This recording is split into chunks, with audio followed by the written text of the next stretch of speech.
Это программа «Актуальное интервью», в студии Иван Лазаренко. Здравствуйте. Очередную партию 30 лесных бизонов привезут в Якутию из Канады в 2020 году. Соглашение об этом подписано в начале месяца между правительством Республики Саха-Якутия и Агентством парков Канады. Как ведется восстановление лесных бизонов в Якутии, начавшееся 12 лет назад, как чувствуют себя особи, выпущенные на свободу, и когда можно будет охотиться на этот древний вид животных. Мы спросим у нашего гостя. Это руководитель дирекции биоресурсов и особо охраняемых природных территорий Республики Саха-Якутия Минэкологии Яков Сивцев. Яков Семенович, здравствуйте. Здравствуйте. Ну, во-первых, с возвращением из Канады. Спасибо. Делегация специалистов вернулась. Вкратце расскажите, пожалуйста, буквально в двух словах, кроме вот этой договоренности о поставке в Якутию 30 бизонов, о чем еще договорилась наша делегация? Ну, делегация наша была разносторонняя, многоплановая. И, естественно, там были специалисты венчурной компании, IT-технологий, инвестиционных фондов. Но договаривались они о совместных проектах и соглашениях. Работали мы в двух городах. Это столица Канады Оттава и город Торонто. Но встречи были очень многие, в том числе со специалистами в этой области. У меня конкретно была встреча с руководителями агентства парков, национальных парков Канады и национального парка Элк-Айленд Канады. Ну вот о бизонах тогда и будем с вами разговаривать. Проект по переселению и заселению вновь диких животных определенного вида на территорию, где они раньше обитали, в принципе, ведется довольно успешно. Этот вот грядущий завоз уже будет 4-м завозом, правильно, бизонов в Якутию. И, в принципе, предыдущий опыт завозов показал, что размножение идет довольно успешно. Зачем понадобилось тогда еще 30 голов? Ну, во-первых, при рабочей встрече в Министерстве иностранных дел Канады канадская сторона подчеркнула то, что это один из наиболее успешных проектов на территории Российской Федерации. И, соответственно, они были очень рады слышать то, что наши бизоны себя чувствуют очень хорошо. И при рассмотрении на видеопрезентации они отметили то, что наши бизоны выглядят намного упитаннее и лучше, чем канадские лесные бизоны. Ну, проект, он работает достаточно давно, 2006 года. Но работа, были завезены еще бизоны в 2011-2013 годах. И фактически, в чем цель этого проекта? Это, во-первых, сохранение генофонда лесного бизона. Если в американском континенте какое-нибудь форс-мажорное обстоятельство будет, ну, например, сейчас идет глобальное потепление климата, соответственно, наша республика как бы по своим характеристикам, по температурному режиму наиболее отвечает сохранению данной популяции. И завоз 4-й партии, завершающий, мы надеемся, завоз, он продиктован тем, что надо избежать инбридных процессов, инбридинговых, так называется, кровосмещение бизонов. У нас бизоны сейчас очень хорошо размножаются, сейчас количество их в 2 питомниках составляет 220 голов. Приплод они дают очень хороший, только в этом году у нас 25 телят фактически. Все они живые, все они в хорошем состоянии. Из этих 220 бизонов 35 находятся всеми, 35 бизонов, настоящих канадцев, находятся в всеми известном питомнике Усть-Ботома. Я думаю, то, что многие жители республики уже там побывали. Там как бы у нас организован туристический кластер. И 111 бизонов находятся в питомнике Тымпына, это в горном районе. Из них 70 находятся на полувольном содержании, можно сказать, на воле. Вот у них тоже 10 телят себя очень хорошо чувствуют. Они стали одними из разновидностей фауны вдоль реки Синяя. Их можно смотреть. И они себя очень хорошо чувствуют. В этом году летом бизонов внесли в Красную книгу. С чем связан такой шаг? Неужели вот даже, может быть, те особи, которые на полувольном содержании, были на них какие-то покушения или случаи браконьерства? Нет, пока случая браконьерства нет. Ну, во-первых, надо подчеркнуть о том, что вся эта популяция бизонов и на Усть-Ботоме, и в Тымпына находится на территории природных парков.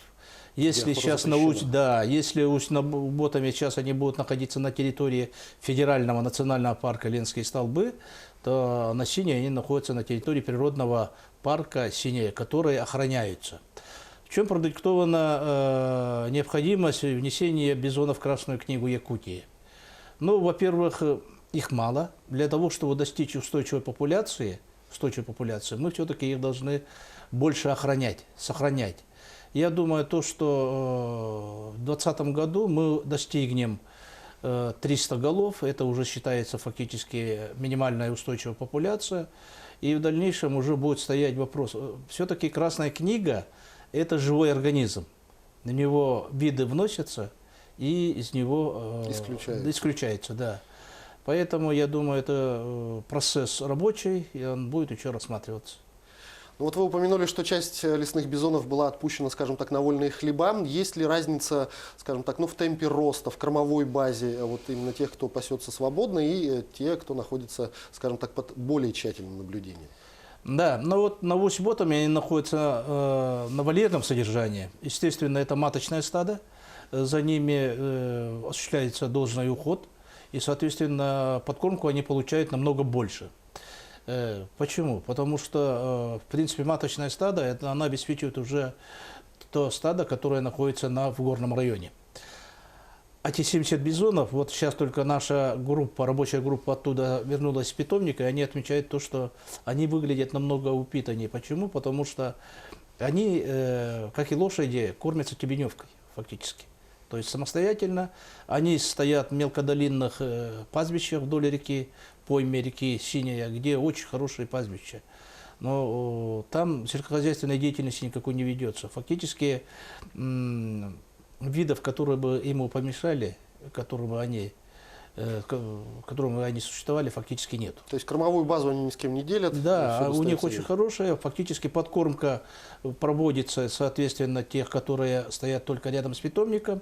Ну и, соответственно, если весной, весновка будет, фактически будет проводиться тоже подкормка дополнительная. И все. А со стороны медведей в тех районах не было покушений на бизонов? А знаете, вот канадцы мне тоже такой вопрос задавали, о том, что вот как медведи, как волки.